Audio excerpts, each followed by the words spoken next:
நைட்டியோட நீ வாமான்னு சொல்ற ஆம்பளை இருக்கான், ஜட்டியோட நீ வாடான்னு சொல்ற பொம்பளை இல்லவே இல்ல. குளிக்குள்ள போய் விழுகிற வரைக்கும் அவன் வச்சுதான் ஆகணும். அங்கேயாவது வீட்டுல இருந்துக்கலாமான்ற ஆப்ஷன் இருக்கு. பசங்களுக்கு அந்த ஆப்ஷன் கூட கிடையாது.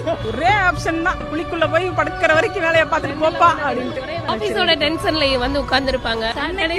நீ எனக்கு பூ வாங்கி தரல, அது ஏன் அப்படின்னு சொல்லி நாங்க ஆரம்பிப்போம். உங்க அம்மா என்ன சொன்னாங்கன்னு தெரியுமா அப்படின்னு நாங்க ஆரம்பிப்போம். அவன் அங்க செருப்படி வாங்கிட்டு வந்திருப்பான். அது எங்களுக்கு தெரிஞ்சாலும் நாங்க எங்களுக்கு இது தெரிஞ்சே ஆகணும். அம்மா முக்கியமா இல்ல நான் முக்கியமா ஆனாலும் கேட்போம், சொன்னாலும் கொண்டுருவோம். நாங்க முக்கியம் சொன்னாலும் நாங்க நம்ப மாட்டோம். ஆனாலும் அந்த வாயில இருந்து வார்த்தையை கொண்டு வர வைப்போம். வீட்டு வேலை செய்யறது கஷ்டங்களா இல்ல ஆபீஸ் வேலை செய்யறது கஷ்டமாங்க? வேலை செய்யறதே கஷ்டம் தான்.